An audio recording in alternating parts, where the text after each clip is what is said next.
Well, Reese, it's Monday again, and I see you're dressed fully in your flamenco dress, and you've got your little clinkers on. Clinkers? Yeah, the little thing you put in your fingers to make noise when you go flamenco dancing. Little clinkers. So I can only assume that you're either on your way to go dancing or you just came back. And if you just came back, I'm hoping you can teach me something. I'm going to teach you about a criminal gang called the United Nations Gang. The United Nations Gang? Yeah. Gang. So it sounds like a Batman gang, street gang from Gotham City. I love it. This can't be real. This is a real story from Canada. All right. And you will love it. So join us after the audio interlude for more.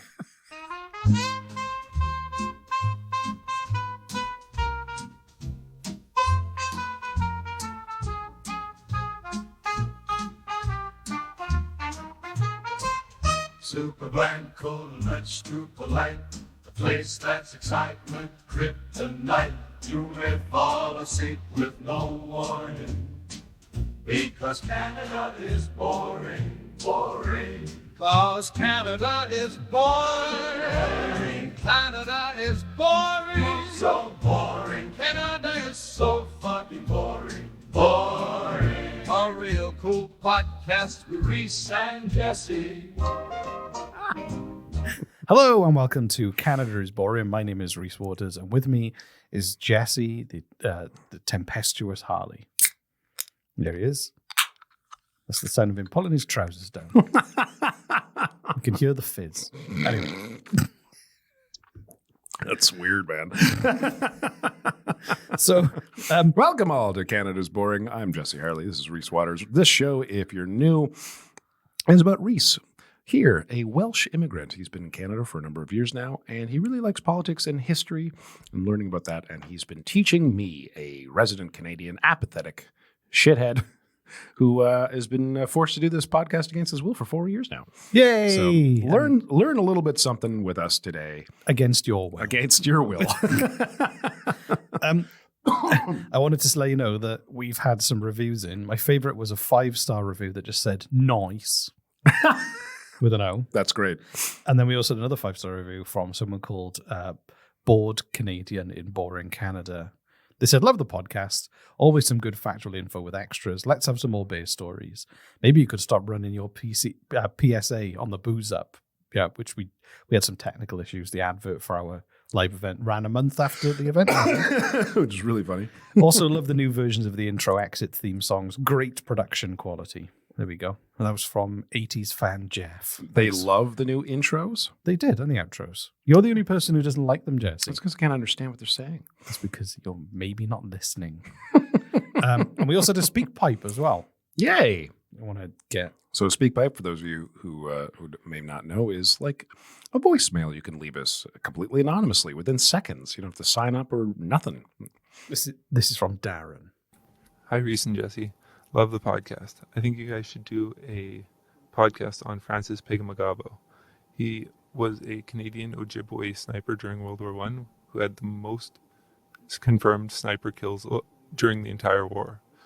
It's we never learned about him in school during history class, so I think it might be a good topic for a podcast. Anyways, thanks, guys. Love the podcast. Also, I've never killed anyone with a spear gun. What was the spear gun reference to? We must have asked the audience. We're asking people if they'd ever killed someone with a spear gun. Yeah, because I remember I was talking about I used to go fishing with to catch plaice, the flatfish. Oh, yeah, that's right. Yeah. I can't remember the rest. I feel somewhere in there we asked people if they killed people. We've done nearly 400 episodes. But really thanks, Darren. Bad. Thanks for remembering, Darren. We didn't, but it's good that you did. And thank you so much. Thanks so much for the speak pipe. Send us more speak pipes and also suggestions for episode. I didn't know anything about that story. Nor did I. But I do want to now. So any small talk you want to do before we get onto the content? I'm playing with Midjourney. Midjourney is it's an AI art generator, and they have released a new version where you can upload a photo of someone, a person, real or not, and tell it to use the person as a reference So you could I could take a photo of you, and I could say, put this person in the middle of Times Square, holding a coconut cream pie, and it would look like you, which is amazing. So I'm having a lot of fun. I wasn't there. I didn't do that. And you will be soon. Look, there's Reese with a coconut cream pie in Times Square. He lied. He was there. Super fun. What have I been doing? I went to Yarmouth for the weekend with my family who were visiting. Well, Have you been to Yarmouth? I must have been to Yarmouth at some point. Everyone was intensely grateful that we were there. Everyone was super friendly, like incredibly friendly. Oh, like abnormally friendly? No, like really friendly, but like I felt like they were like you go to a restaurant, they go, "Hi guys, yeah, table for like 9." We'd go and sit down, and they go, "There we go. This table's good. Thank you for coming to visit us." I mean, no problem at all. Okay, great. Can I get you any drinks? Yeah, the drinks. Okay. Just want to say thank you for being here. Okay, great. I'll bring you some drinks. Food orders. Before I take your food orders, can I just let you know how grateful we all are? Me and the team were just talking about it. Thank you so much for coming here. And it made me feel like, what's going on? Everyone was just so grateful that we were in the Yarmouth and that Clare County area. But super nice about it. Like you couldn't criticize them. So weird. I think do they think you were a celebrity or something? No, they just appreciate tourism.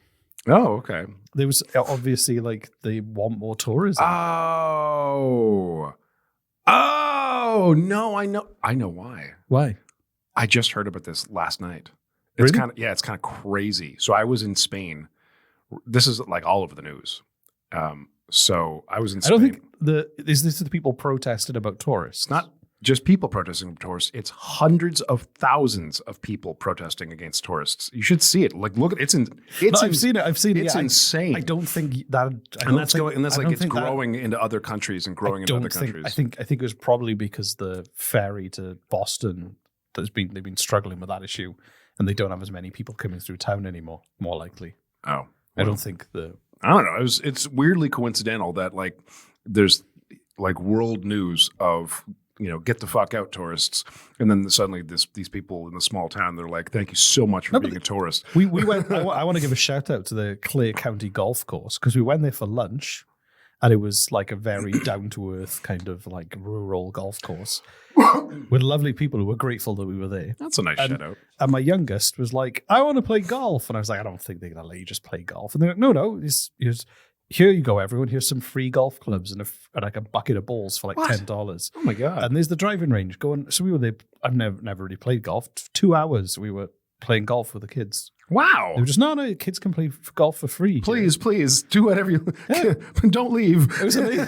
Whatever you do, please stay. So if you want to go somewhere and be love bombed, visit Yarmouth and the Arcadian Shores area. So can you legally make commercials for other companies that you're not affiliated with? I don't think you can. I don't think influencers go places unofficially all the time. No, but an actual commercial. As long as it's parody, you could. I don't right. Like, could you make a commercial for that country club? That looks and feels like an actual high production television commercial, and just say if you want to be love bombed. I left them a really nice 5-star review on Google because they were so nice. Sorry, my throat made a noise then. Jesus Christ! Anyway, looking forward. Enough about the Clare County Golf Club and my adventure there. Yeah. I hit a golf ball 150 foot, which was something I'd never done before. Oh, I do have a.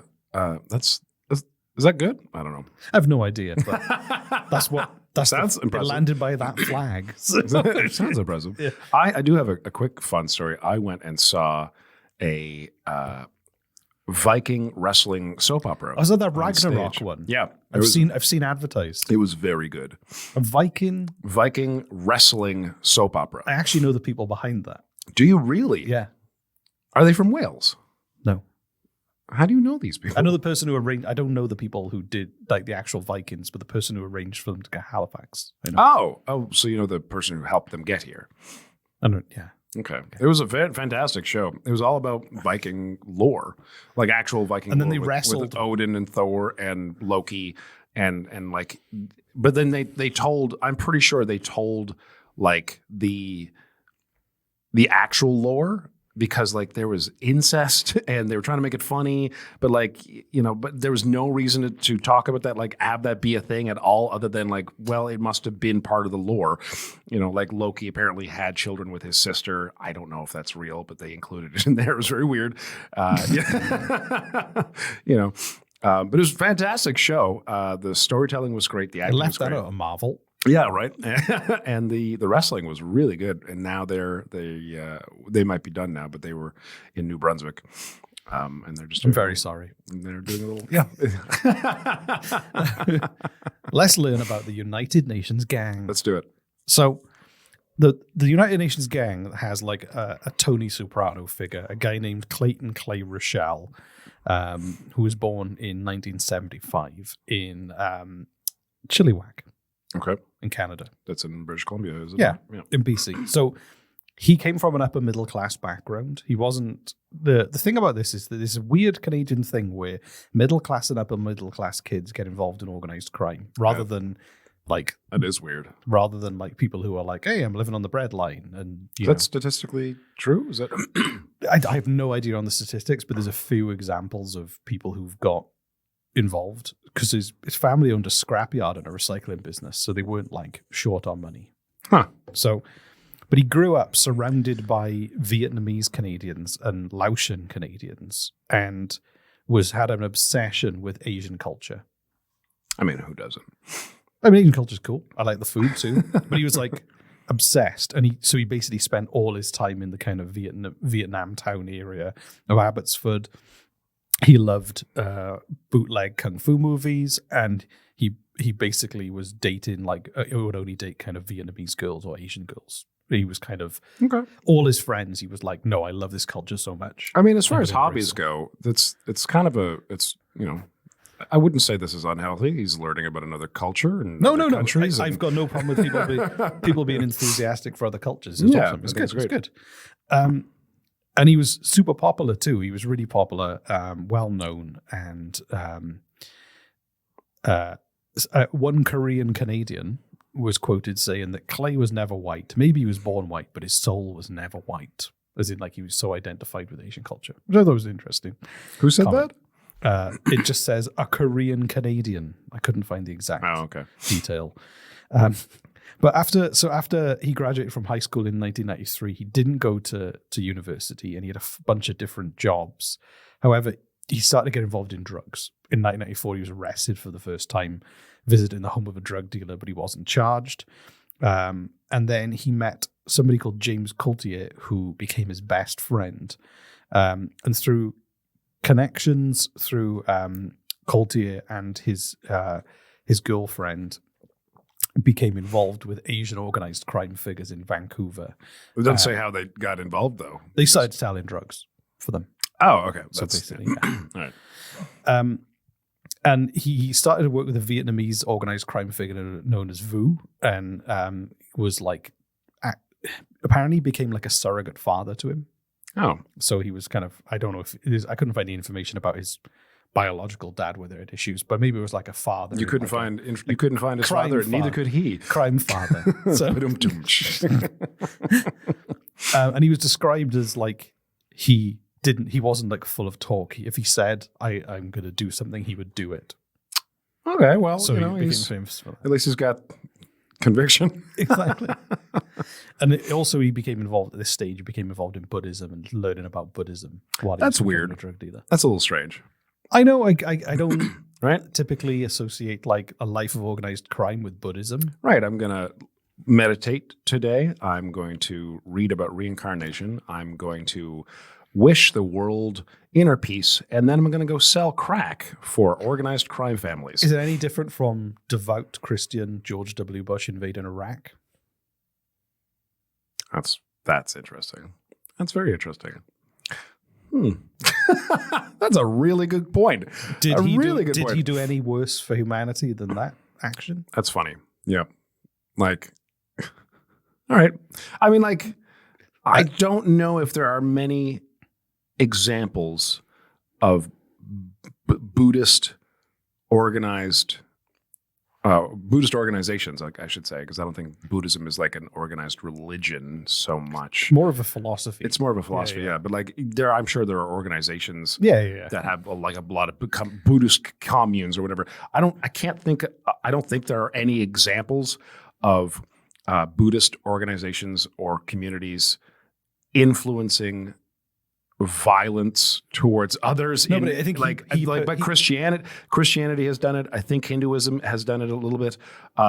To like just we're going to ignore our teachings and our philosophies. All religions have done it at some point. Well, that's what I'm wondering. I don't know if Buddhism has. But this was him personally. I genuinely don't know if Buddhism has ever done it. But this wasn't organized Buddhism. This was him personally saying, "I like this." If you know what I mean. Right. No, but the reason I'm bringing this up is because your counter argument was that Christians have done this. Well, not just Christians. Like a lot of people have killed lots of people in the name of the name of their religion. Yeah, I'm wondering. It's kind of like I think it's standard practice, if anything. So that's why I think it's strange for someone to be Buddhist and to sell drugs. I find that for organized crime. I do find that quite delicious. It's just okay. That's good. He was also fascinated by the Japanese concept of kaizen or continual improvement, which is why Toyotas are so reliable. They use the continual improvement for processes and stuff. Really? Yeah, that's cool. They like if like you don't put a bolt in a car properly on a production line. Yeah. Like other car manufacturers, you're beaten. You're not allowed to stop the line. You've just got to go, shit, I didn't get that bolt in properly. Fuck it. That customer's going to have a dodgy bolt. In like a Toyota factory, you're allowed to stop the line and go, hey, this bolt's not in properly. And they'll if you don't stop the production line and fix that error, that you're more in the wrong. Whereas other production lines are like, that's fucking cool. What's the name of this? That's still it's philosophy? Called Kaizen. Kaizen. How do you spell that? Continual improvement. That's how you spell it. Kaizen. I gotta look that up. And he believed, under the influence of Buddhism, he started to believe he was a reincarnated samurai as well. So okay, now things are starting to make a little more sense. So Rochelle began. So Clay began selling drugs that was making about $1,000 a profit a day. When was this? Like 90s? This was in the 90s, which is, that's like $1 billion. Good chunk, yeah. By today's money. So he was like... He'd be able to afford rent today. So he was typical of the gangsters in the lower mainland around Vancouver where, you come from a middle-class background, apparently. It's not rather than like a working-class family or a broken home. Which is a bizarre phenomenon. Mm-hmm. So the lower mainland area was dominated by the Hells Angels, who had a whites-only admission policy to their gang. Fucking hell. So Clay and his friend James Coultier decided that they should found a multicultural, multiracial gang to oppose the Hells Angels. Okay. Which is where they came up with the name United Nations Gang. This is amazing. So this is like he's literally making this is the Canadian dream of multiculturalism. He's creating a multicultural criminal enterprise, as opposed to the Hells Angels with their whites only. This is hilarious. So he's selling drugs. He thinks he's a reincarnated samurai. Well, he's a Buddhist. He believes in reincarnation. Right, but everyone who believes in reincarnation thinks that they were once someone incredibly important in a past life. Not just a janitor or some guy who made bread on a hillside. No. Yeah, it's always like I was an emperor or a samurai or I was the poop scooper. Right? Yeah, nobody says that. So he thinks he's a reincarnated samurai who sells $1,000 worth of drugs per day and wants to create a gang that reinforces multiculturalism. And I love this. This is great. So, but the gang became really powerful and influential. Like this is like an origin story of like a really successful. And again, should have ran for why politics. Don't Canadian filmmakers make these movies?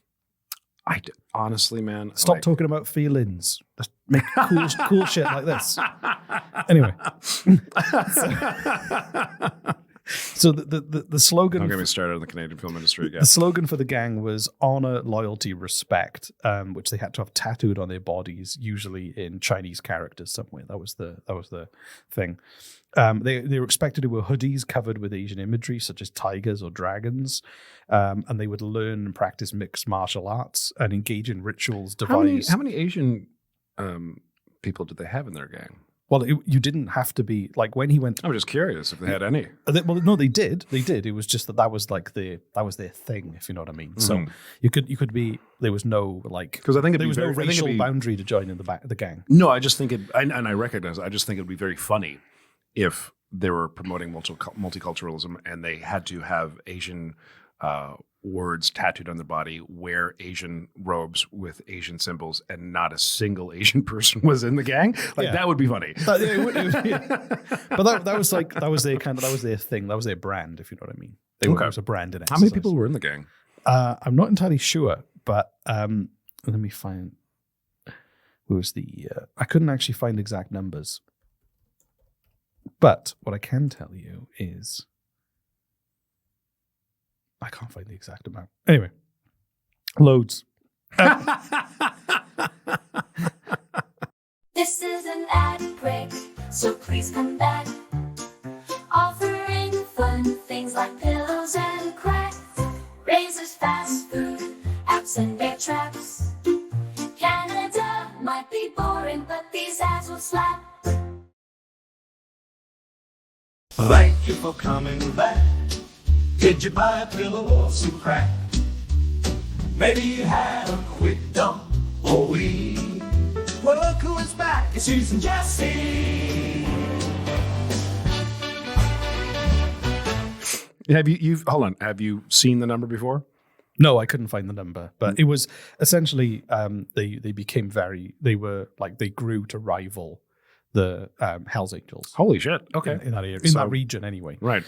So he discovered that the Kootenais region of British Columbia was a great place to grow marijuana.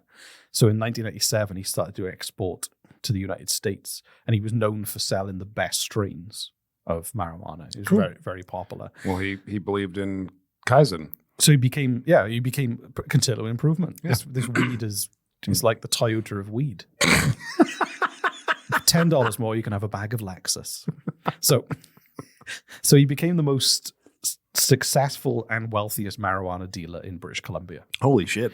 And he began smuggling lots of it by helicopter to the US. And he was making about $120 million worth of $120 million US dollars worth of profit from that enterprise. That's what he made altogether? Per year. Holy shit. So this is an amazing story. So they were flying $1 million. I'm really quite impressed. Per flight by helicopter, they were flying $1 million to $1.5 million loads per helicopter to get as much across the border as possible. And because it's like sparsely populated, very easy to fly a helicopter over the border without anybody noticing. Right.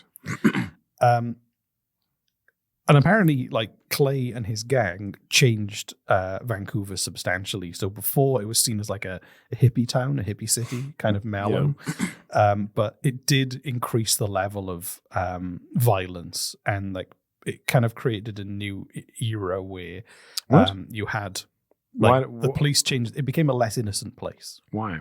Because there was violent criminal gangs operating, organized. Oh, were they actually like fighting each other? Yes, yeah. Like there was gang violence. The United Nations gang and the Hells Angels, and there would have been other gangs, but and they would fight together. Okay. Yeah, exactly, because they were fighting for control of everything. So, and what they did was one of the things, like, whereas there wasn't a rigid hierarchy in his gang as well, he was much more informal. And it was kind of the way he ran the gang was different from other gangs where you had like strict roles and everything like that. It was a much more kind of like, hey, sit on a chair backwards, kind of, I'm one of the guys kind of thing. But it worked for him. It worked for him immensely because they did this. So apparently his sleeping habits were kind of crazy. He partied a lot. He normally woke up at 5 p.m. and would spend his nights visiting nightclubs, strip clubs, and other places all across the city. So he was kind of nocturnal. in his habits. It's quite the Buddhist. With a Buddhist nocturnal, I think you're thinking of bats. Oh, right. Yeah. Buddhists love strip clubs, is just from what I hear. So what happened was, as well, like I said about the violence, there was an assassination attempt against him.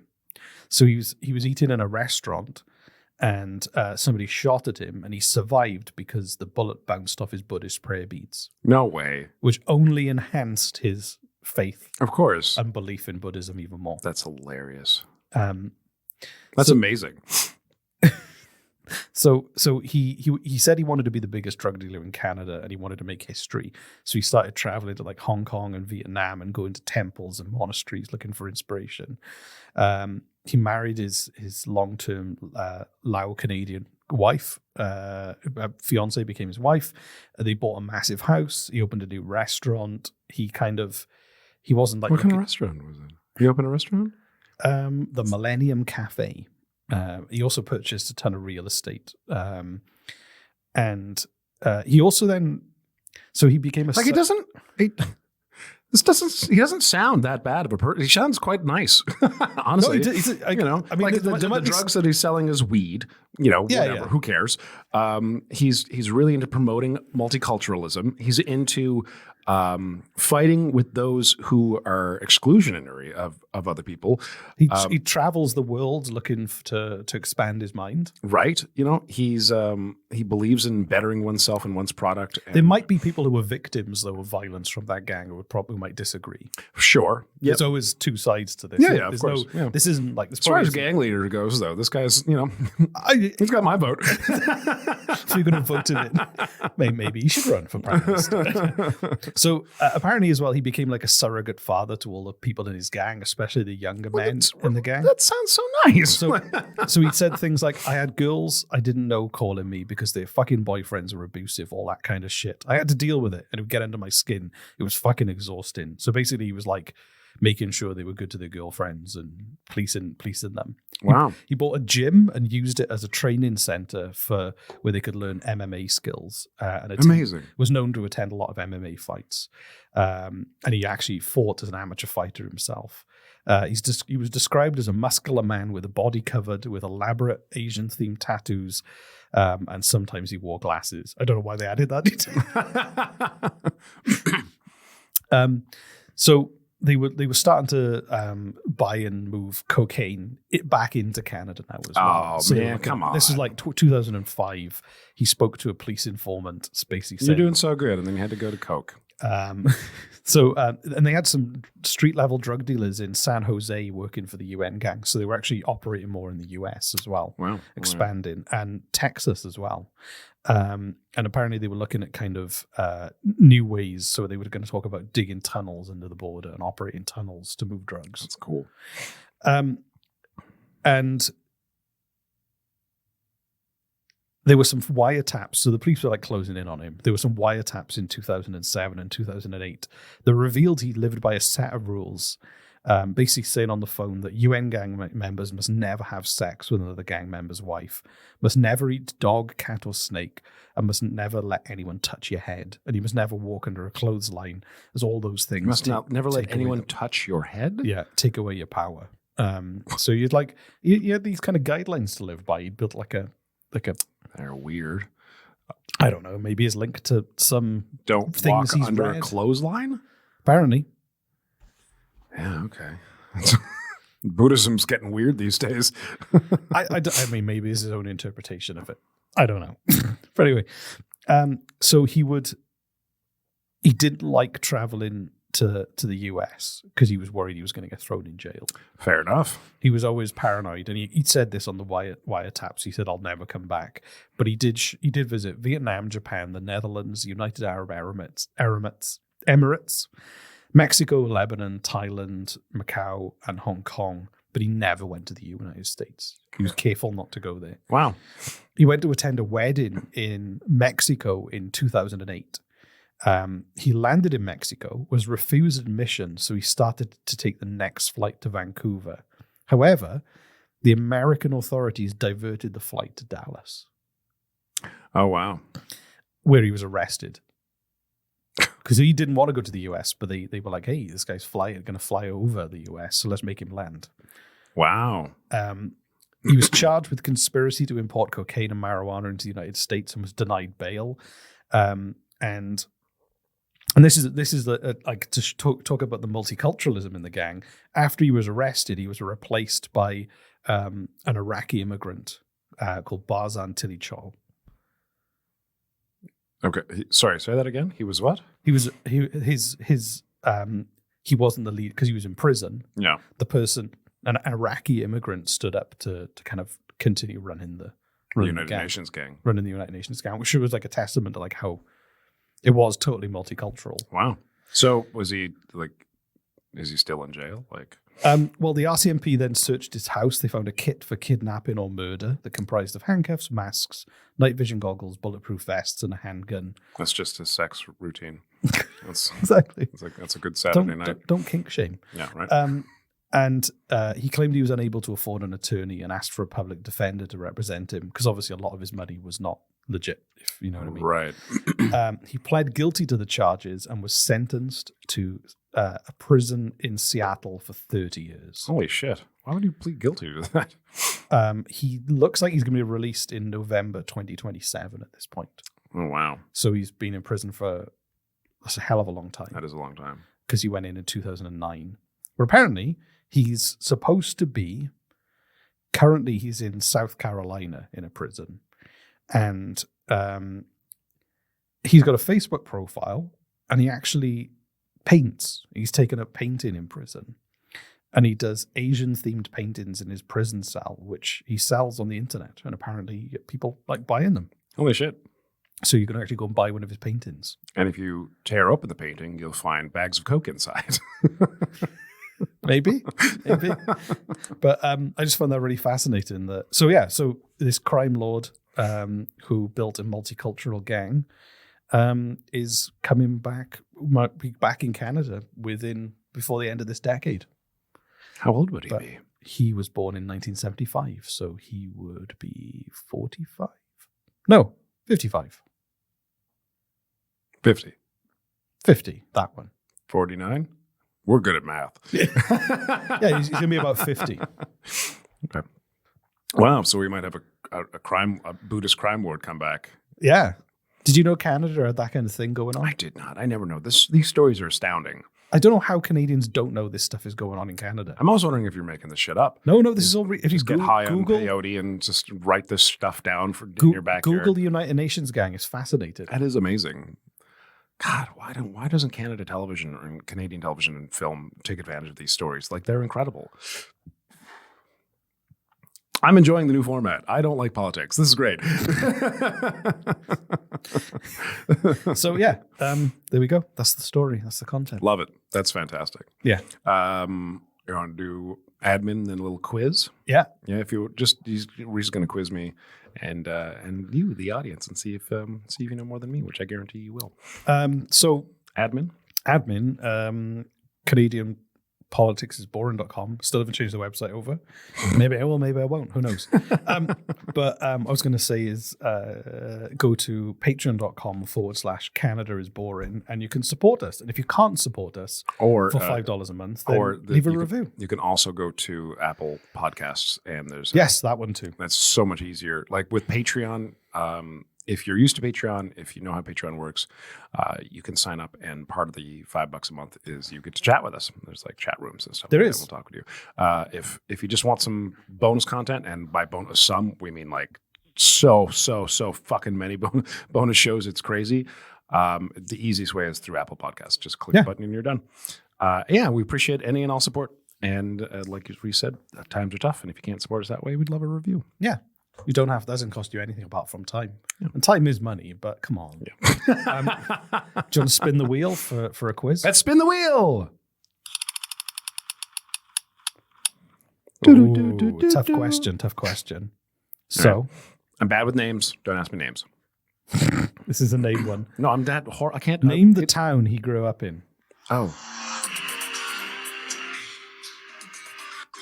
Chilliwack. Yay! You did it. I thought you said you were bad with names. I'm bad with people names. Um, I'm bad with most names. okay, next one. I'm going to spin the wheel. Hold on.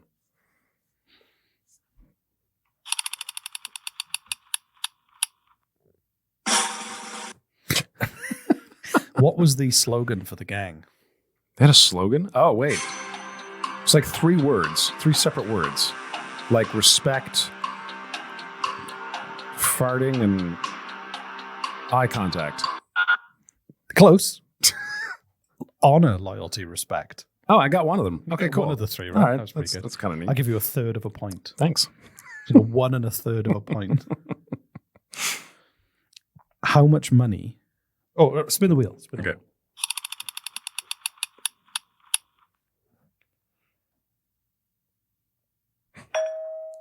How much money were they making every year?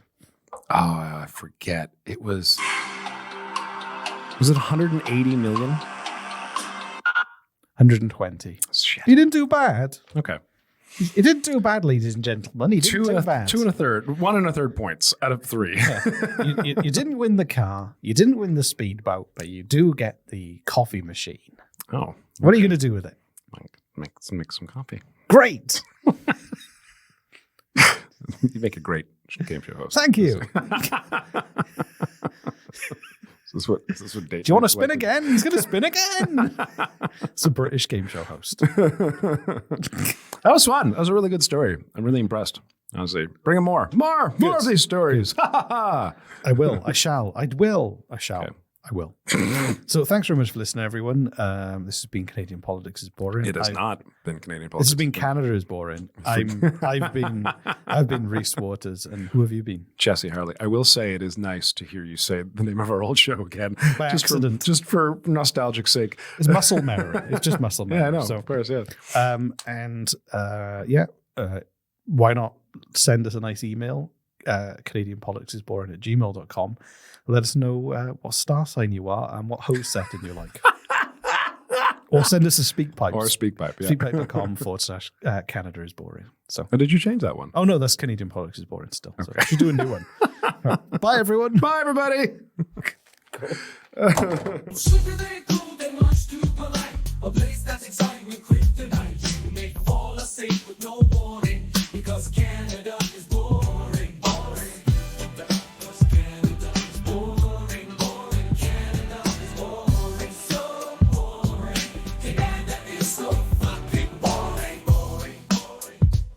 A real cool podcast with Reese and Jesse.